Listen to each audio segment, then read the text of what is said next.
के तपाईले कहिले यस्तो महसुस गर्नुभएको छ? तपाई केही ठूलो प्रगति गर्न चाहनुहुन्छ, सफल हुन चाहनुहुन्छ, परिवारलाई खुसी बनाउन चाहनुहुन्छ, तर जब काम गर्नुपर्ने सही समय आउँछ तपाई भन्नुहुन्छ भोलिदेखि सुरु गर्छु। यदि तपाईले यस्तो अनुभव गर्नुभएको छ भने यो कथा तपाईकै लागि हो, किनकि यो कथाले तपाई र तपाईको मनलाई परिवर्तन गर्नेछ। सपना देख्ने धेरै हुन्छन्, तर मेहनत गर्नेले नै अन्तिममा जित्छन्। एक सानो पहाडी बस्तीमा बस्थ्यो निर्जल नामको युवक। उमेर करिब 25 वर्ष।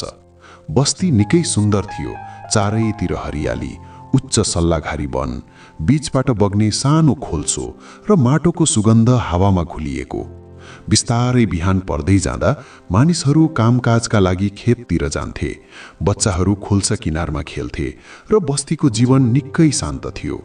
उही बस्तीमा बस्ने निर्जल बलियो, अग्लो, चौडा कद भएको युवक, तर उसको अनुहारमा सधैँ सपना मात्रै देखिरहने एउटा झुर स्वभाव। उसको नाम मात्र होइन, उसका सपना पनि धेरै ठूला थिए। निर्जल प्राय भन्थ्यो, एक दिन म यहाँको सबैभन्दा सफल किसान बन्छु, मेरो खेतमा सुन झैं लहराइरहनेछ।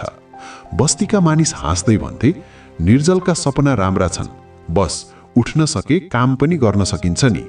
किनकि हो, निर्जल सपना बुनिरहेको धनी, तर मेहनतमा भने निकै गरिब। जब अरू किसान सूर्योदय भन्दा अगाडि उठेर खेत जान्थे, ऊ अझै सुतिरहेको हुन्थ्यो। जब सबै घाममा पसिना बगाइरहेका हुन्थे, ऊ रुखको छायामा लम्किएर चिसो हावा खाइरहेको हुन्थ्यो। कुनै पनि कामको उसको एउटै जवाफ, भोलि गरिन्छ। एक दिन निर्जलका माइला काका, जो बस्तीका सबैभन्दा अनुभवी किसान थिए, उनी उसलाई भेट्न आए। काकाले निर्जलको खेत हेरे। खेत सुनसान, न बिरुवा न फसल, बस फाटेको सुकेको माटो। काकाले सोधे, बाबु निर्जल, यति राम्रो उब्जाउ जमिन हुँदा पनि यहाँ केही किन उब्जिरहेको छैन? निर्जल हाँस्यो, काका म भोलिदेखि काम सुरु गर्छु, देख्नुहोस् मेरो खेत एकदम राम्रो हुनेछ। काका हल्का मुस्कुराए। उनले आफ्नो झोलाबाट 2 साना थैली निकालेर भने, यी 2 बिउ तेरो जीवन बदल्न सक्छन्। एक बिउ महत्वाकांक्षाको, अर्को आलस्यको।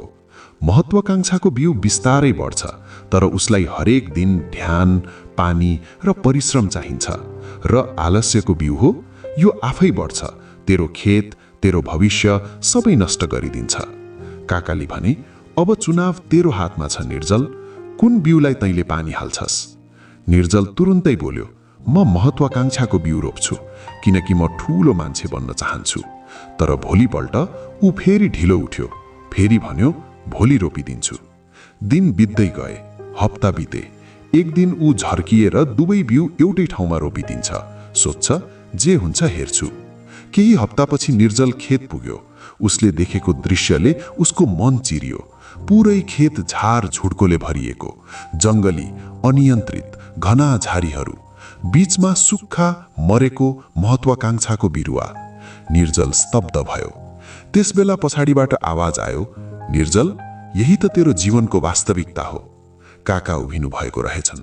उनले भने, बाबु महत्वाकांक्षाको बिउ धेरै नाजुक हुन्छ, उसलाई हरेक दिन मेहनत चाहिन्छ। तैँले उसको ख्याल गरेनस् भने आलस्य आफै बढ्छ र सबै कुरा बर्बाद गरिदिन्छ। निर्जलका आँखा रसाए। उसले पहिलो पटक महसुस गर्यो, सपना रोपेर मात्र पूरा हुँदैनन्, सिँचाइ गरेपछि मात्र पूरा हुन्छन्। त्यो रात ऊ सुत्न सकेन। उसले सोच्यो, अब परिवर्तन आएन भने जीवनभर पछुताउनु पर्नेछ। भोलिपल्ट सूर्योदय भन्दा अगाडि ऊ उठ्यो, खेत पुग्यो, आफ्नै हातले झार उखेल्यो, पसिना बग्यो, तर रोकिएन। हरेक दिन ऊ काम गर्यो, हरेक दिन पानी हाल्यो, हरेक दिन आफैलाई अनुशासित गर्यो।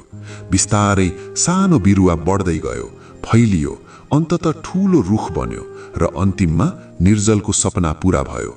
अब ऊ आफ्नो बस्तीको सबैभन्दा मेहनती र सफल किसान बनिसकेको थियो।